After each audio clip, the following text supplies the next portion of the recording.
Amém. Aleluias. Irmãos, vamos abrir as nossas Bíblias então em 2 Samuel 24. É o último capítulo antes de 1 Reis. 2 Samuel 24.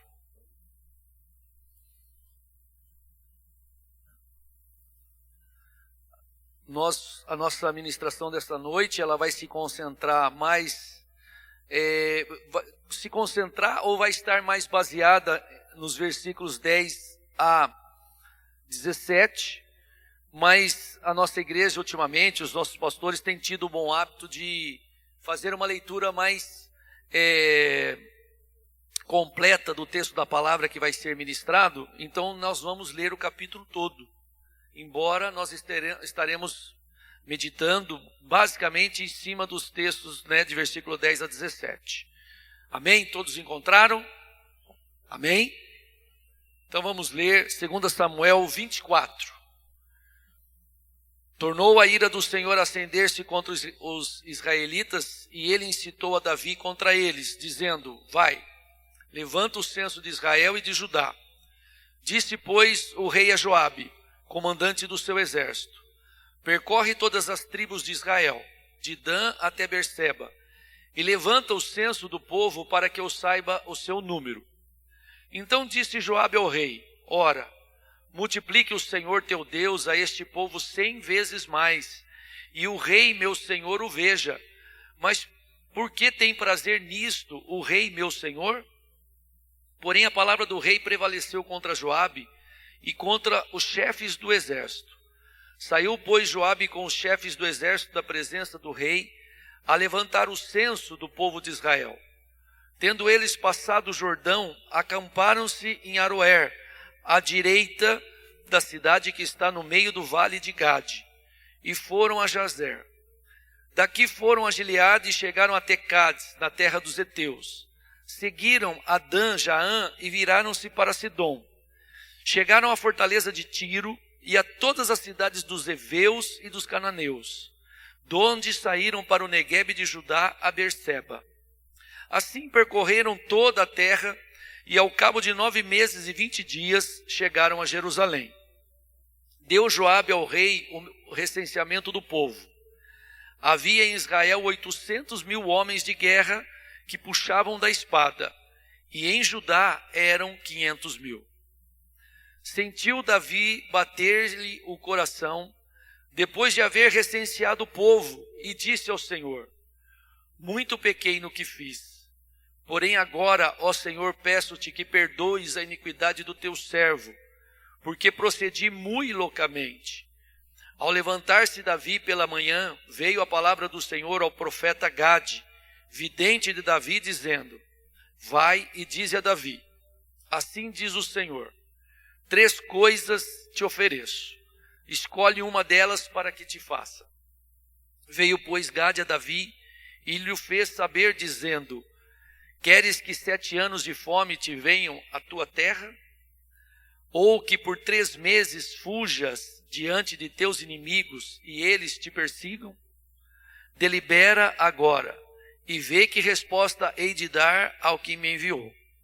Então disse Davi a Gade: estou em grande angústia. Porém, caiamos nas mãos do Senhor, porque muitas são as suas misericórdias, mas nas mãos dos homens não caia eu. Então enviou o Senhor a peste a Israel, desde a manhã até o tempo que determinou. E de Dan até Berseba morreram 70.000 homens do povo. Estendendo, pois, o anjo do Senhor a mão sobre Jerusalém para a destruir, arrependeu-se o Senhor do mal e disse ao anjo que fazia a destruição entre o povo: basta, retira a mão. O anjo estava junto à eira de Araúna, o Jebuseu. Vendo Davi ao anjo que feria o povo, falou ao Senhor e disse: eu é que pequei, eu é que procedi perversamente. Porém estas ovelhas, que fizeram? Seja, pois, a tua mão contra mim e contra a casa de meu pai. Naquele mesmo dia veio Gade ter com Davi e lhe disse: sobe, levanta ao Senhor um altar na eira de Araúna, o Jebuseu. Davi subiu segundo a palavra de Gade, como o Senhor lhe havia ordenado. Olhou Araúna do alto e, vendo que vinham para ele o rei e os seus homens, saiu e se inclinou diante do rei, com o rosto em terra. E perguntou: por que vem o rei, meu senhor, ao seu servo? Respondeu Davi: para comprar de ti esta eira, a fim de edificar nela um altar ao Senhor, para que cesse a praga de sobre o povo. Então disse Araúna a Davi: tome e ofereça ao rei meu senhor o que bem lhe parecer. Eis aí os bois para o holocausto, e os trilhos, e a peiragem dos bois para a lenha. Tudo isto, ó rei, Araúna oferece ao rei, e ajuntou: que o Senhor teu Deus te seja propício. Porém o rei disse a Araúna: não, mas eu te comprarei pelo devido preço, porque não oferecerei ao Senhor meu Deus holocaustos que não me custem nada. Assim, Davi comprou a eira e pelos bois pagou 50 siclos de prata. Edificou ali Davi ao Senhor um altar e apresentou holocaustos e ofertas pacíficas. Assim, o Senhor se tornou favorável para com a terra e a praga cessou de sobre Israel. Amém?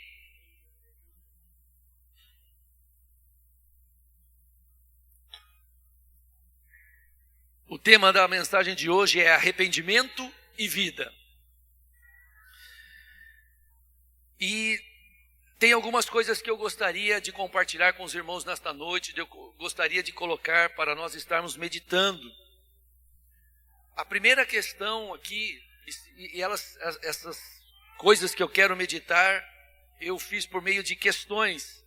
E a primeira é: Davi, um homem segundo o coração de Deus?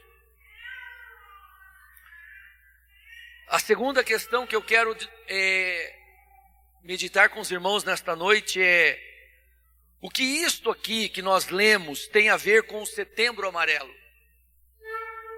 E a terceira questão que eu quero meditar juntamente com os irmãos é: o que isto tem a ver com a igreja missional? Nós estamos este mês, no mês de missões, e nós estamos então desenvolvendo o tema, uma igreja missional. A igreja não pode só ser missionária, ela deve também ser missional.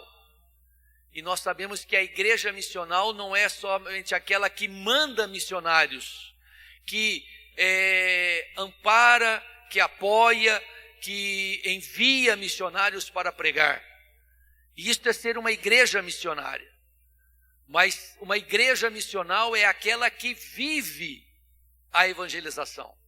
É aquela em que cada um dos seus membros, cada um dos seus integrantes, cada um dos irmãos que fazem parte do corpo de Cristo, levam o evangelho aonde quer que eles estejam. E isto é ser uma igreja missional, uma igreja em que nós temos um testemunho vivo. E onde estamos, nós somos luz. E onde nós estamos, nós salgamos. Então, o que tem a ver esse texto com ser igreja missional? E também, o segundo tema é o que isso tem a ver com o Setembro Amarelo. Nós sabemos que Setembro Amarelo é uma campanha contra o suicídio. E que todos nós sabemos que tem aumentado significativamente, dramaticamente, vamos dizer assim. E principalmente entre adolescentes e jovens, o que torna mais dramático ainda. Mas vamos começar com o primeiro tema. Davi, um homem segundo o coração de Deus. Irmãos, nós vemos que Davi, a palavra assim afirma. E esta afirmação nós temos no livro de Atos, capítulo 13, versículos 21 e 22, onde é afirmado isto, que Davi ele foi escolhido, e quando o profeta foi escolher Davi, ele foi enviado para a casa de Davi para ungí-lo rei. Ele então viu o irmão mais velho de Davi e ele quis logo achar que aquele era o ungido que o Senhor tinha escolhido aquele homem para que fosse ungido o rei de Israel. E o Senhor falou para ele: olha, o homem vê segundo a aparência, mas eu vejo segundo o coração. Mas não é só isso que fez de Davi ser um homem segundo o coração de Deus. Nós sabemos o quanto Davi, ele tinha uma disposição para se arrepender. É impressionante a maneira com que Davi recebe a admoestação, a exortação. E esse texto aqui, irmãos, este fato aconteceu no final do reinado de Davi.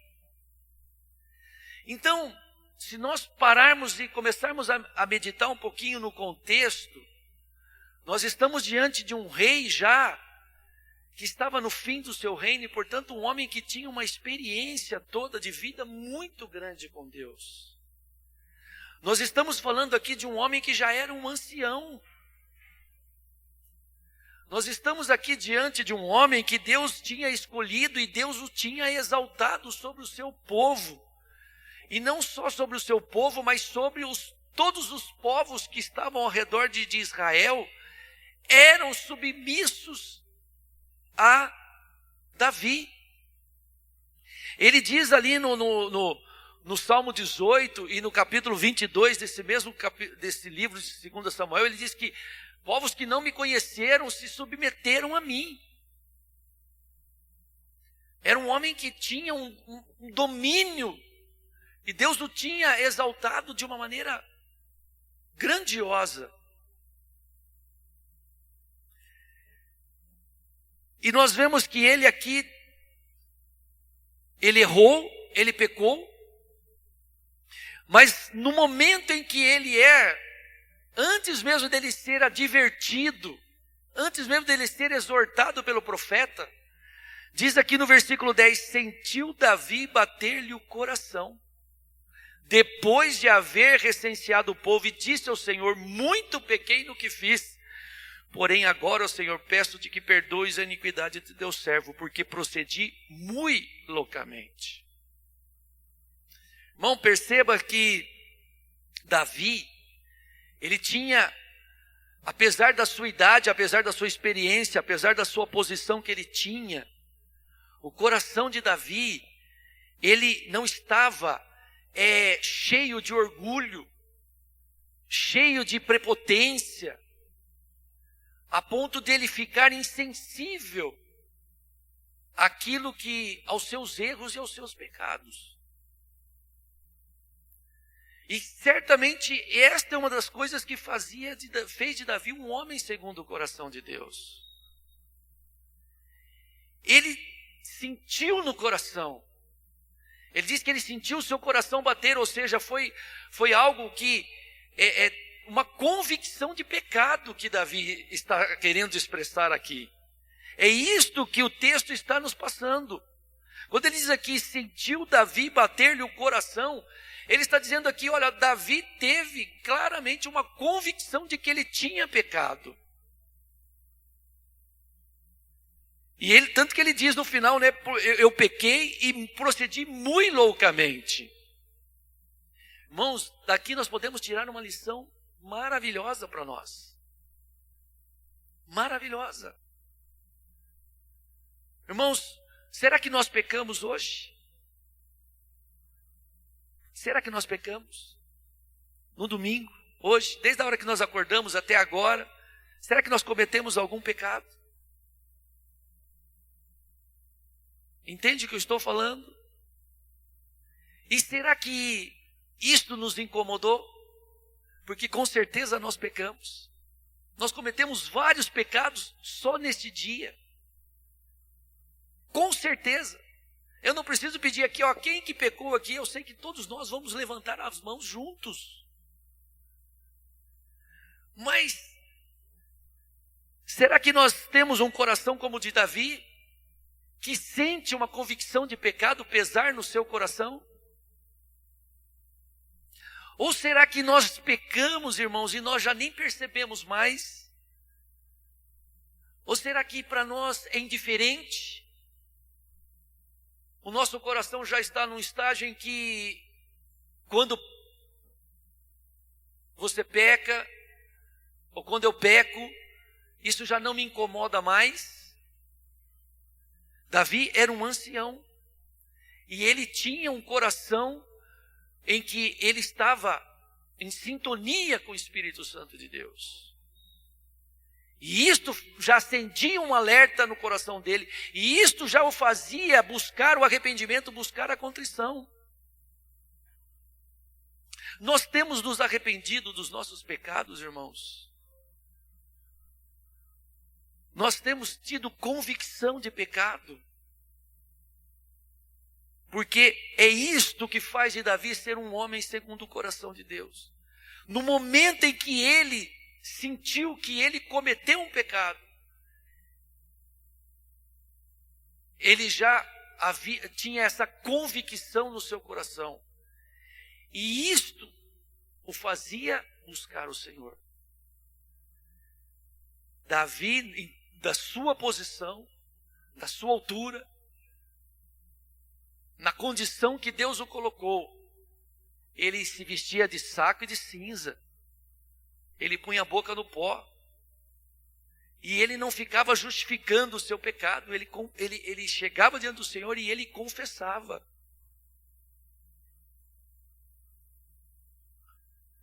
E nós precisamos ter isso, irmãos, no nosso coração.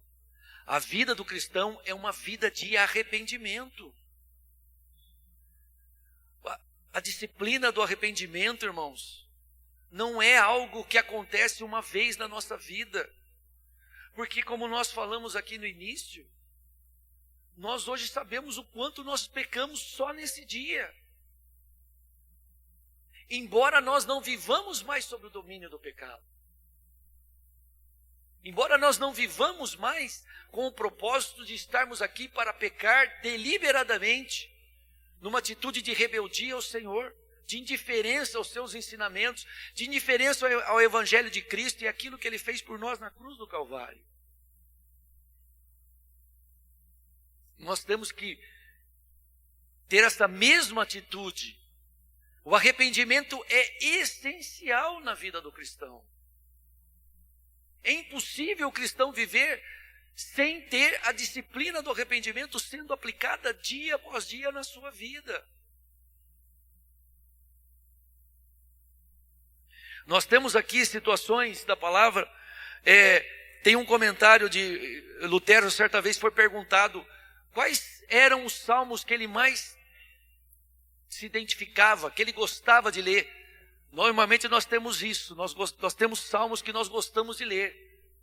E aí ele disse, olha, os salmos que eu mais gosto de ler são os salmos paulinos, que fazem parte dos salmos penitenciais. E ele então falou, é o Salmo 32, é o Salmo 51, o 130 e o 141. Porque são 143, desculpa. Porque são salmos que fazem parte daqueles salmos penitenciais. Nós vamos falar de outros salmos aqui, dentre esses salmos penitenciais, porque nós temos mais 3, o 6, o 38 e o 102.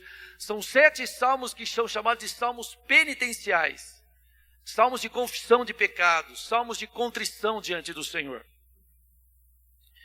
E se você for pegar aqui o Salmo 32, nós vemos a riqueza que este salmo traz para o nosso coração e para esta vida de arrependimento que nós devemos promover, que nós devemos desenvolver na nossa vida. Porque o arrependimento traz efeitos. O arrependimento traz resultados para a nossa vida.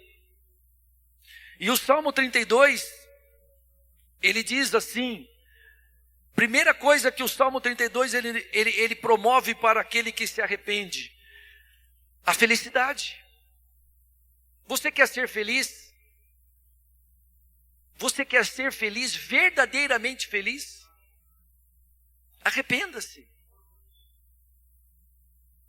E receba o perdão do Senhor, tome posse do perdão do Senhor na sua vida. Mas o perdão não vem para aquele que não se sente pecador. O perdão não vem para aquele que não se sente culpado, para aquele que não busca diante de Deus e confessa o seu pecado para que ele possa ser perdoado. E o salmista diz, Davi, né? É o salmo de Davi. Desses salmos penitenciais, só 2 salmos não foram escritos pelo salmista Davi. Mas esse é um dos que foram escritos. E ele diz assim: bem-aventurado, aquele cuja iniquidade é perdoada e cujo pecado é coberto. E depois no versículo 2 ele afirma, de novo, bem-aventurado o homem a quem o Senhor não atribui iniquidade. Bem-aventurado, mais que feliz. Então aqui a proposta da palavra que ele para nós é que ela não propõe a felicidade, ela propõe mais que a felicidade para nós. Ela propõe que nós sejamos mais que felizes. Mas isso implica em ter a iniquidade perdoada, em ter o pecado coberto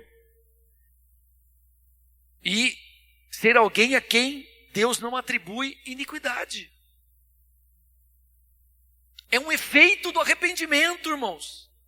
Porque o perdão vem por meio da nossa confissão de pecado. Davi, ele falou: muito pequei, procedi loucamente, Senhor. E ele na hora, ele recebeu o perdão. E ele recebia o perdão, e ele vivia essa doutrina do arrependimento na sua vida, de maneira que ele era sempre arrependido, uma pessoa abençoada. O Salmo 32 ainda, ele traz saúde. Ele é uma fórmula da juventude para nós. Ele diz aqui, no versículo 3, enquanto calei os meus pecados, envelheceram os meus ossos. Olha isso.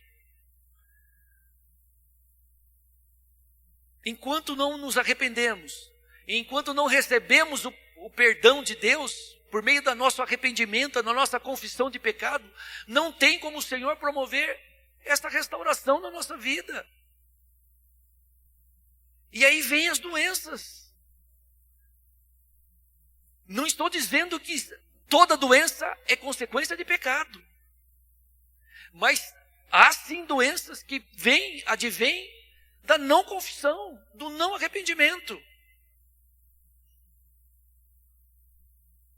E ele disse aqui: os meus ossos envelheceram.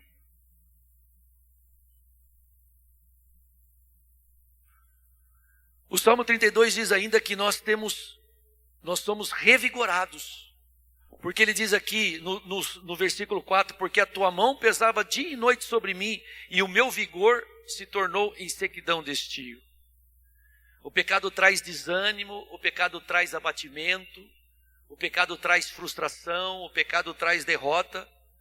E enquanto não há uma confissão de pecado, enquanto não há arrependimento, e o perdão de Deus não é derramado sobre nós pela graça, pela misericórdia do Senhor, o pecado fica produzindo isso na vida de quem não recebe e não busca o perdão de Deus para a sua vida. Sofre, e o pecado ele fica ali produzindo este mal.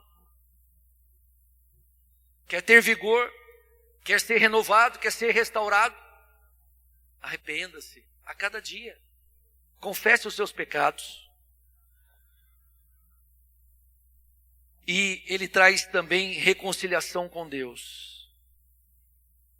Perdão divino, conforme o final do versículo 5 diz assim: e tu perdoaste a iniquidade do meu pecado. O Senhor, Ele tem poder para perdoar os nossos pecados, irmãos. O Senhor tem poder para nos libertar do poder do pecado e de todo o mal que o pecado promove na nossa vida. Traz também proteção de Deus, como diz no final do versículo 7. Tu me preservas da tribulação e me cercas de alegres cantos de livramento. quando estamos com o nosso coração nas mãos do Senhor, obedecendo o Senhor, se arrependendo, o Senhor nos traz a sua proteção e nos cerca com alegres cantos de livramento. E o terceiro efeito que esse Salmo 32 aqui eu quero evidenciar, ele diz que nós temos acesso direto a Deus, para sermos ensinados por Ele. Porque ele diz aqui no versículo 8, instruir-te-ei e te ensinarei o caminho que deves seguir, e sob as minhas vistas te darei conselho. Quando nós estamos lavados, dos nossos pecados, nós temos a companhia constante do nosso Deus. E Ele nos ensina, nos guia no caminho que nós devemos seguir. E isso, irmãos, implica dizer que eu não preciso, a hora que eu tenho que tomar uma decisão na minha vida, seja importante, seja algo normal da minha vida, seja grande, seja pequena, eu não preciso, eu tenho que tomar essa decisão, eu vou buscar o Senhor, não. Eu estou caminhando com Ele, numa disciplina de arrependimento, de confissão, com o objetivo de que o pecado não impere na minha vida, mas que Deus esteja presente para que eu possa desfrutar da sua companhia, para que eu possa desfrutar da sua presença. E aí eu ser instruído e ensinado por Ele. E aí eu possa andar sob as vistas dEle.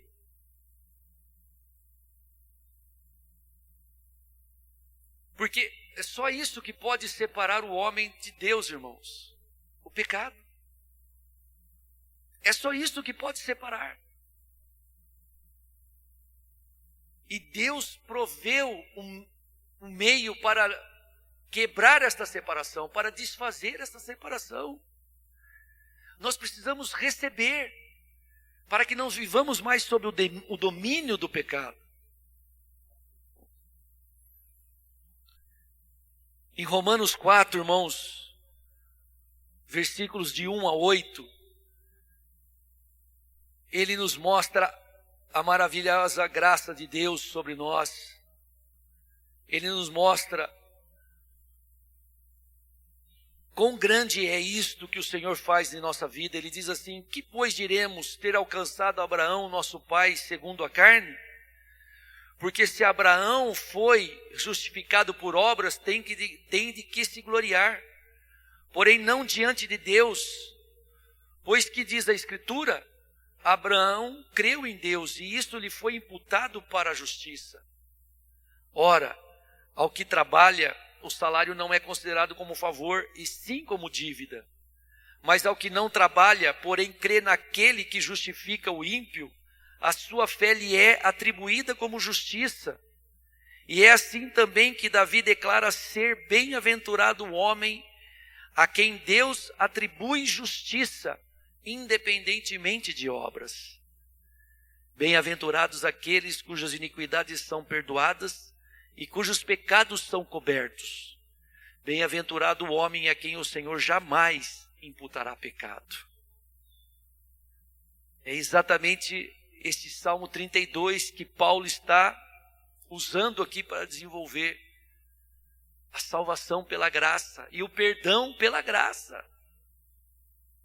Irmãos, percebe que por esses efeitos que o perdão, a confissão, o arrependimento e o perdão de Deus então atuando na nossa vida, ele promove aqui pela leitura do Salmo 32, e nós sabemos que isso é dado graciosamente a nós, nos é oferecido, irmãos, para que nós não vivamos mais sob o domínio do pecado, para que nós não amarguemos mais o gosto amargo da derrota, que o pecado impõe à vida de todo aquele que está sob o domínio dele. É isto que Deus está propondo para todo homem. Eu tenho a solução para aquilo que você não pode resolver. Eu tenho a saída, eu tenho o escape. Eu tenho o poder para te libertar deste senhor tirano e perverso que é o pecado sobre a vida do homem, que tem como salário a morte. Eu tenho poder para te dar, diz o Senhor. Irmãos, nós não podemos reivindicar isso. Nós não teríamos direito, percebe? Eu não poderia chegar e dizer, Senhor, eu quero ser perdoado, então o Senhor vai me perdoar. Nem isso.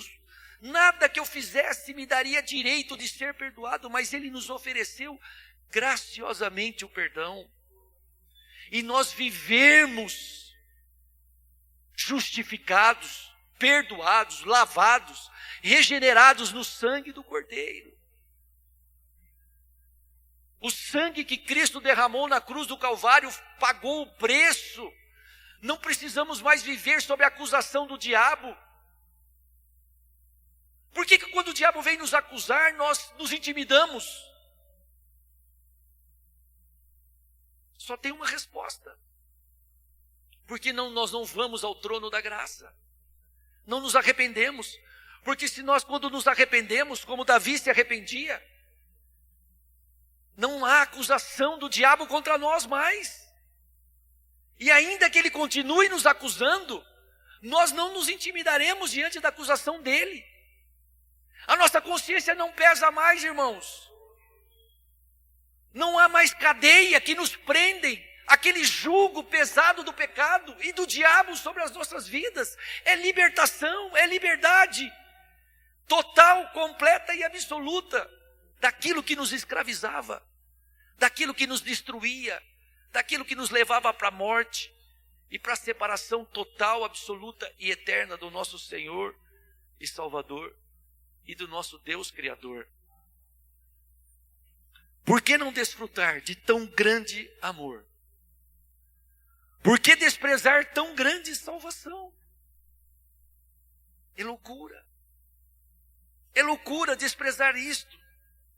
Desprezar esta oferta maravilhosa que o Senhor nos faz. E não irmos até Ele. E não desfrutarmos uma vida plena, uma vida abundante, em que nós temos o bom perfume de Cristo exalando nos nossos corações, em todo tempo, e desfrutando da presença do Senhor. O que isso tem a ver com o Setembro Amarelo, com o arrependimento, com o arrepender-se, com a atitude de Davi? Irmãos, nós sabemos que, como nós lemos aqui no Salmo 32, quanta depressão e quanto desespero hoje no mundo. Quantas pessoas doentes. E nós devemos, não podemos ser levianos com esse tema, não devemos tratá-lo de uma maneira simplista. Olha, a solução é isso. Não, não é. Mas, irmãos, há um cerne dessa questão. E ela passa por este assunto. Ela passa pelo arrependimento. Porque a mente vai sendo acusada, ela vai sendo atormentada, ela vai sendo atribulada. O diabo vem e joga um peso cada vez maior e ele acusa aquele que não tem os seus pecados perdoados. E que não buscou em Cristo a libertação, não buscou em Cristo a purificação, não buscou em Cristo ser lavado e regenerado.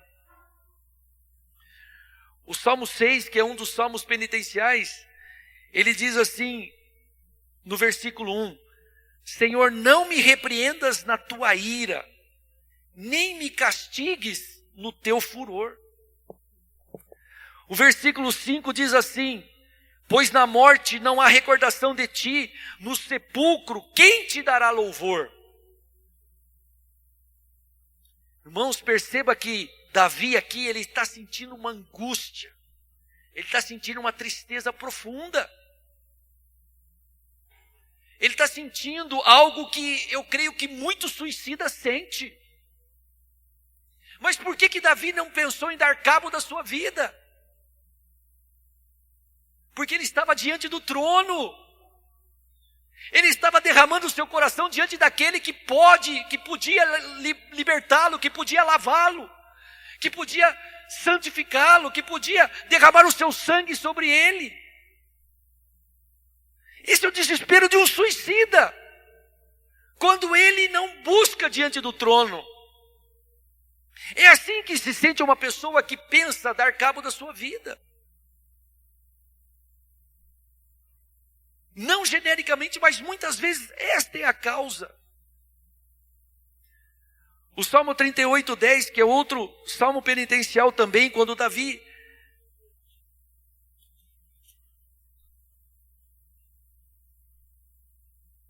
está confessando o seu pecado, ele diz aqui, olha o versículo 10: bate-me excitado o coração, faltam-me as forças e a luz dos meus olhos, esta mesma já não está comigo.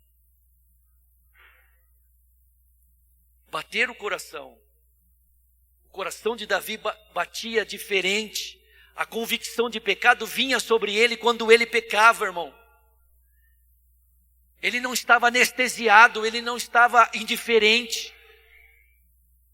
Ele vivia uma vida de comunhão com Deus e por isso, quando ele pecava, o coração dele batia diferente. A convicção de pecado era inevitável na vida de Davi.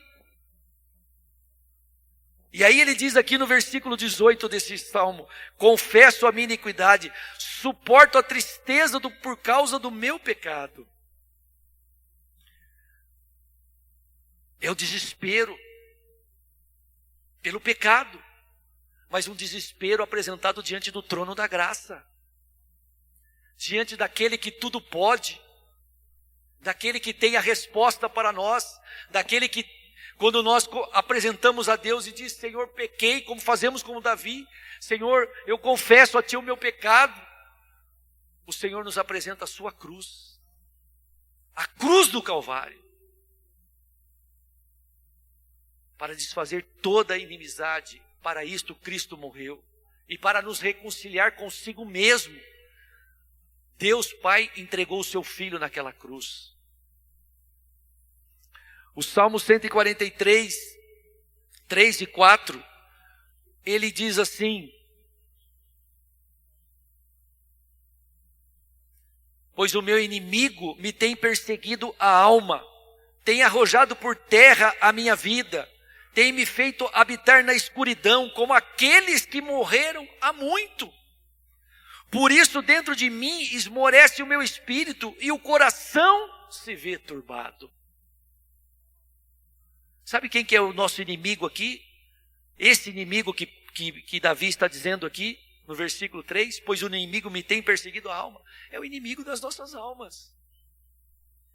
A gente não tem que sair procurando inimigo aqui nessa vida, não, porque a nossa luta não é contra a carne nem contra o sangue. A nossa luta são contra os principados e potestades nas regiões celestiais. A nossa luta é contra o nosso adversário que está constantemente diante do trono de Deus nos acusando. Mas Davi busca refúgio no Senhor. Ele diz no final desse versículo: vivifica-me, Senhor, por amor do teu nome, por amor da tua justiça. Tira da tribulação a minha alma. Davi não tinha cerimônias, irmãos, para confessar pecado. Davi não era daquele que quando alguém chegava para ele e falava: Davi, Davizão, velho de guerra, você pecou. Natan, quando confrontou Davi, ele não começou a justificar: não, Natan, mas espera lá, veja bem, né? Não é bem assim. Ele na hora tinha um coração segundo o coração de Deus, aceitava a repreensão, não procurava justificar os seus pecados, não se rebelava. Se você for ver, Natan está lá até o fim do reinado de Davi, está lá com ele, está lá. E foi Natan que foi lá e falou: você é esse homem, Davi.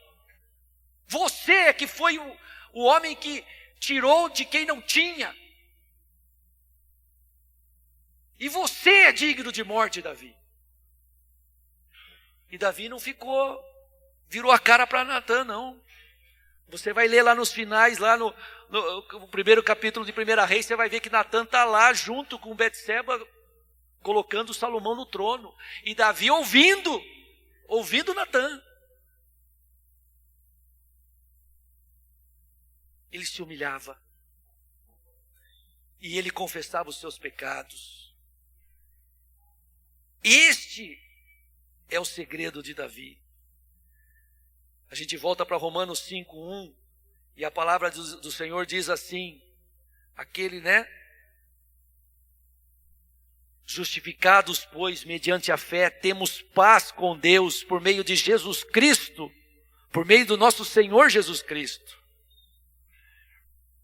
Nós temos paz, nós temos reconciliação, porque o pecado tira a paz do coração do homem. O pecado coloca tribulação. O pecado atormenta o coração do homem. E o pecado não confessado e o pecado não perdoado, ele está sempre acusando o homem, na sua consciência, no seu coração, e destruindo aquela vida. Nos Salmos 51 e 130, nos ensina que só Deus pode nos libertar de nosso pecado, da maior desventura humana. E isto porque em Romanos 7:19 diz, porque não faço o bem que prefiro, mas o mal que não quero, esse faço. Percebe que a nossa luta contra o pecado, irmãos, é até o fim da vida, como foi a situação de Davi. Davi lutou contra o pecado até o fim da sua vida. E nós vamos lutar contra o pecado até o fim da nossa vida. Mas isso não significa estar sob o domínio do pecado. Uma coisa é nós pecarmos, uma coisa é nós cometermos o pecado, porque nós estamos em luta contra ele, enquanto estivermos aqui nós vamos pecar. Outra coisa é estar sob o domínio do pecado. Porque Deus nos libertou do domínio do pecado. Se você voltar um pouquinho, se você ainda está com a Bíblia aberta em Romanos, volta no começo do capítulo 6, e ele diz aqui, que diremos, pois? Permaneceremos no pecado para que seja a graça mais abundante? De modo nenhum. Como viveremos ainda no pecado, nós o que para ele morremos? Ou porventura ignorais que todos nós que fomos batizados em Cristo Jesus, fomos batizados na sua morte? Fomos, pois, sepultados com ele na morte pelo batismo, para que, como Cristo foi ressuscitado dentre os mortos pela glória do Pai, assim também andemos nós em novidade de vida. Novidade de vida. Nós não estamos mais sujeitos ao domínio do pecado, irmãos. O sangue de Jesus Cristo é poderoso para nos libertar dos pecados. Eu nunca me esqueço de uma imagem do pastor Eduardo, pai do pastor Edson Quinese. Ele, quando a gente ia cantar o hino desse homem, a vida inteira, era teu sangue garante vitória, Senhor.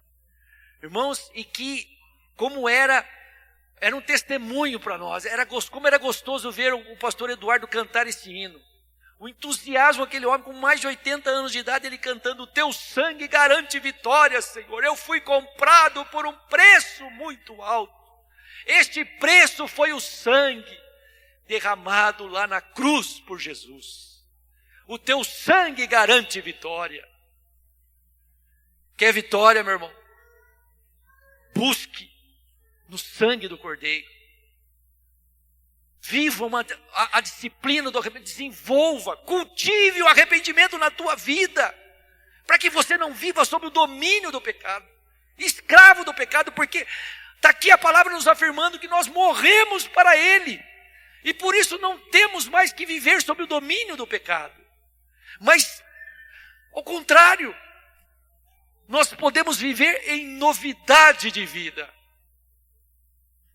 Em novidade de vida, exalando o bom perfume de Cristo, testemunhando, revelando aos perdidos o que é ser um perdoado, um lavado, um regenerado pelo sangue de Jesus Cristo. Isto tem tudo a ver com ser igreja missional. Você não vai precisar forçar um testemunho, meu irmão. As pessoas querem provas hoje de que Deus existe. Ontem o Márcio da Jocum esteve fazendo um trabalho com jovens lá na Batista Betel. E aí ele foi lá para o calçadão de manhã. E a hora que eu fui lá buscar o Enzo, ele estava saindo já, estava indo embora para São Paulo. E ele parou, ele desceu do carro e falou: Márcio, Deus fez umas coisas muito doidas. Aí eu até brinquei com ele, ele falou: se tem coisa doida aí, tem a mão de Deus nisso aí. Porque Deus, ele é doido mesmo, ele faz aquilo que a nossa mente não imagina. E aí ele falou, eu fui falar com uma moça e ela falou para mim assim: olha, entre o agnosticismo e o ateísmo, eu fico mais com o agnosticismo, porque eu acho que ateu e tal, mas eu preciso de uma prova que Deus existe. Ele falou: você quer uma prova que Deus existe? Eu te dou agora. Ele falou: eu? E aí ele contou o testemunho para ela, testemunho de vida dele, o que Deus fez na vida dele. Testemunhou do poder de Deus. Eu tive num congresso no começo mais pro meio do mês, e foi chamado lá um bambambam, escreve no Estadão e tal, e ele falando lá para aquela plateia lá de homens do mundo. Aí ele falou assim: quando você for ler um livro, você não leia o livro, você olha para a vida daquele que escreveu o livro. No mundo, irmãos, estão ensinando isso. Para não olhar para as palavras, mas para olhar para a atitude, para olhar para o comportamento. E nós temos o bom perfume de Cristo. Nós temos a resposta, irmãos, para o mundo. Nós somos exemplos vivos, como o Márcio se colocou ali. Você quer uma prova de que Deus existe? Olha para mim. Olha o que Ele fez na minha vida. Você tem dúvida de que Deus me tirou da situação que medicina, ninguém mais poderia me tirar? Nós podemos dizer: olha para mim. E você vai ver que Deus existe, que Deus tem poder. E não tem nada mais impactante para a vida do coração do homem nesse mundo tão atribulado, tão cheio tão perverso, do que você dizer para ele: Deus tem poder para te perdoar os pecados. Deus tem poder para perdoar os teus pecados. O pastor Hernandes Dias Lopes conta um testemunho de um homem muito inteligente, marido de uma irmã lá da igreja, e ela falou: pastor, o meu marido, ele pensa demais, ele é professor universitário, só que ele falou que quer conversar com o pastor. Ele aceita o pastor ir lá conversar, porque ele não acredita, esse negócio de fé para ele, coisa que ele não vê, ele não acredita em nada. Aí o pastor Hernandes Lopes falou: eu vou lá conversar com ele na sua casa. E foi. Chegou lá na casa dessa irmã, diz que o pastor Hernandes começou a despejar também conhecimento e tal. E nada, e o homem contra-argumentando, e ele argumentava, o homem contra-argumentava. Aí o Espírito Santo de Deus falou assim: faz o seguinte, fala que eu morri por ele na cruz do Calvário, que eu morri para libertá-lo dos pecados dele. Fala da minha morte para ele. A hora que o pastor pregou isso, o homem disse que desmanchou em choro e lágrima, e na hora aceitou Jesus Cristo, o Senhor Jesus. Nós temos, irmãos, nós somos exemplos vivos do perdão de Deus, e nós temos que ser. Agora, se eu não vivo uma vida em que eu tenho os meus pecados perdoados, em que eu vivo isso a cada dia, em que eu desfruto disso a cada dia, em que eu ando em novidade de vida, que testemunho que nós estamos dando para o mundo? Eu estou sempre emburrado, eu estou sempre de cara amarrada, eu estou sempre preocupado, eu estou sempre isso, eu estou sempre aquilo, menos vivendo em novidade de vida. menos vivendo em novidade de vida. Eu estou sempre descontente. Que testemunho que nós passamos para o mundo. Mas o Senhor nos diz para nós vivermos em novidade de vida. Isso é ser uma igreja missional. E esse era o segredo de Davi. O seu coração batia. Quando ele tinha convicção de pecado, batia diferente. E isso, irmãos, esta atitude de Davi de se humilhar diante do Senhor, nós temos no Novo Testamento, em 1 Pedro 5, versículos de 5 a 7. Ele diz aqui: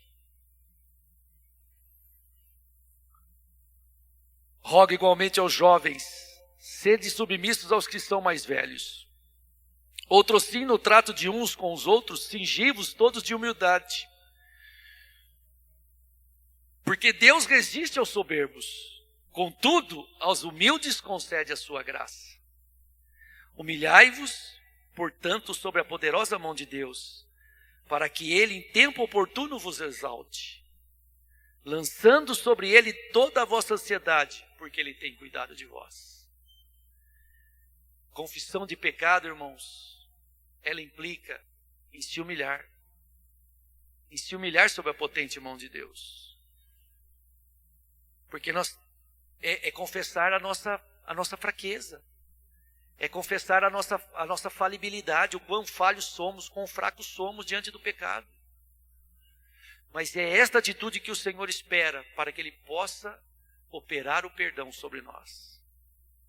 Humilhai-vos sob a potente mão de Deus, para que em tempo oportuno Ele vos exalte. Porque Deus resiste aos soberbos, contudo, aos humildes concede a sua graça. Este era o segredo de Davi. E este é o segredo do cristão que quer viver a disciplina do arrependimento e desfrutar das bênçãos que é ser perdoado, ser lavado, ser regenerado, ser restaurado a cada dia. E a palavra do Senhor nos garante lá em Romanos, de novo, 8:1 diz: agora, pois, já nenhuma condenação há para os que estão em Cristo Jesus. Amém? Nenhuma condenação há. Você é lavado, você é regenerado, você não tem mais nenhuma condenação sobre você, porque você está em Cristo Jesus. Vamos, irmãos, cantar. Ensaiou? Vamos lá então, irmãos, rapidamente, que nós já passamos do horário. Vamos cantar este hino. Quero voltar ao início de tudo, encontrar-me contigo, Senhor. Eu quero que você, se você souber este hino, irmão, você faça dele uma oração.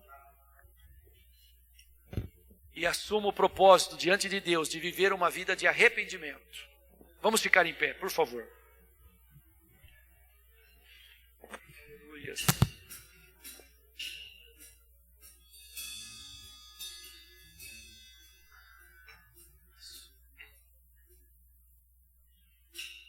Aleluia. Feche os teus olhos, irmão, e cante este hino pedindo a Deus que Ele opere a tua graça e o teu amor sobre nós. Quero voltar ao início de tudo, encontrar-me contigo, Senhor. Quero rever meus conceitos e valores. Eu quero reconstruir.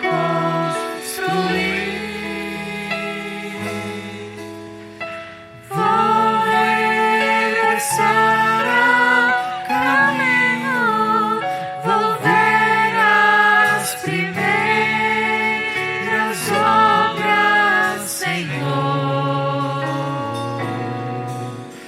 Eu me arrependo, Senhor, me arrependo, Senhor, me arrependo, Senhor. Eu quero voltar ao primeiro amor, ao primeiro amor. Eu quero voltar a Deus. Eu quero voltar ao primeiro amor, ao primeiro amor. Eu quero voltar a Deus. Quero voltar ao início de tudo, encontrar-me contigo, Senhor. Quero rever meus conceitos e valores. Eu quero reconstruir. Vou regressar ao caminho, vou ver as primeiras obras, Senhor.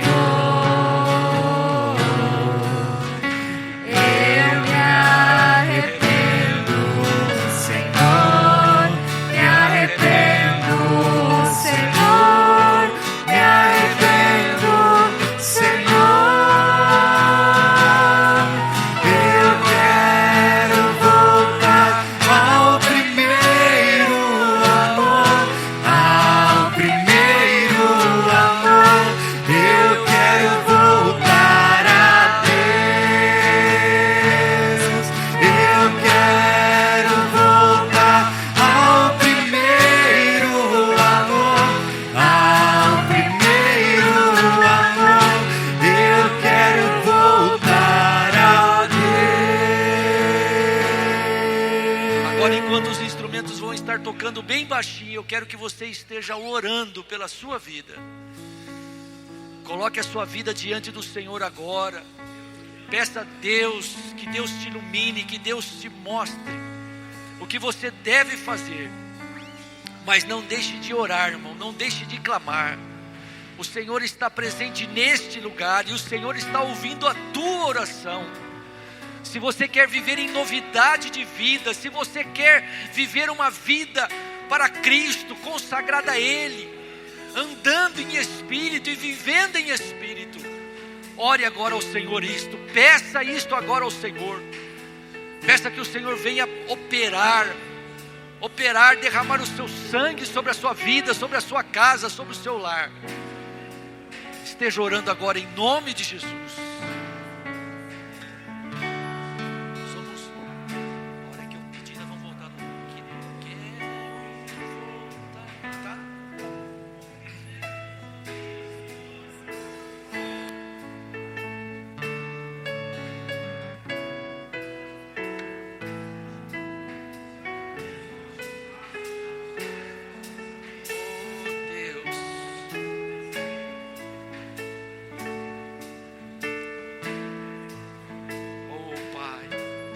A tua palavra diz que o que encobre as suas transgressões jamais prosperará, mas o que as confessa e deixa alcançará misericórdia, Senhor.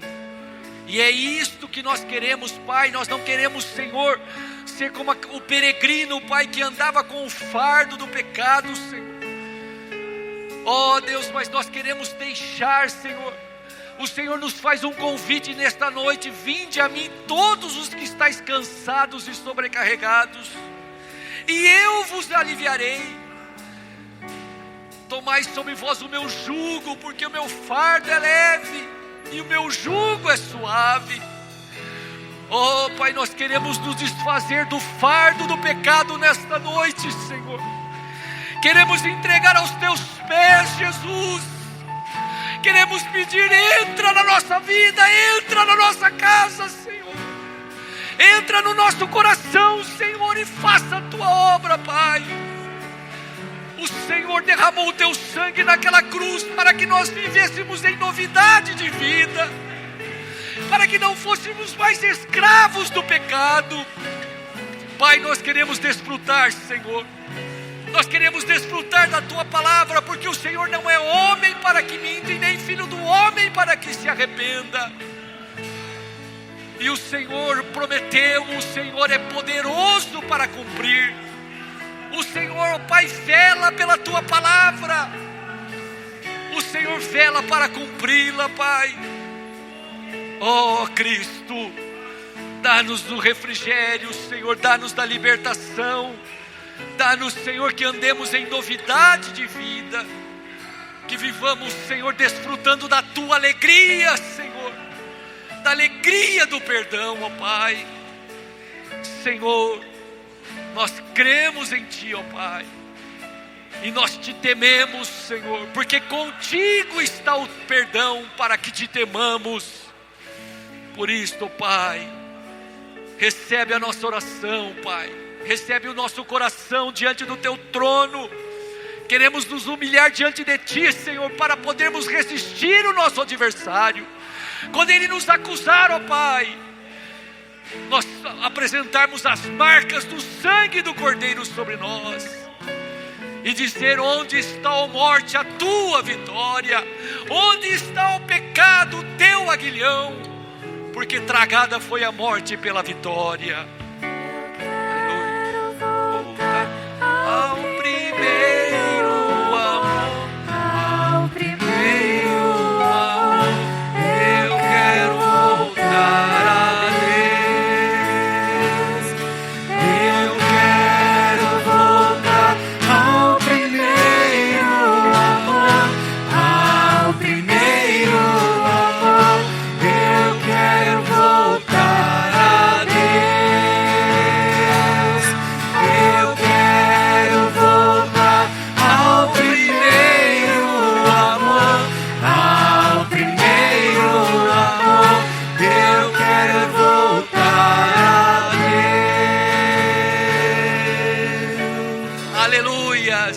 Glorifique o nome do Senhor, aplauda o Senhor, exalte o Senhor. Bendito é teu nome, Jesus. Oh Pai, por tão grande salvação, por tão grande amor, por tão grande perdão, Pai, que nós podemos desfrutar na nossa vida, que nós podemos desfrutar na nossa caminhada. Aleluias. Bendito seja o teu nome. Que o amor de Deus o Pai, as doces consolações do Espírito e a graça de nosso Senhor Jesus Cristo seja com todo o povo de Deus, e o povo do Senhor diga amém. Amém. Vai na bênção, abençoado. Uma semana de vitória. Aleluias.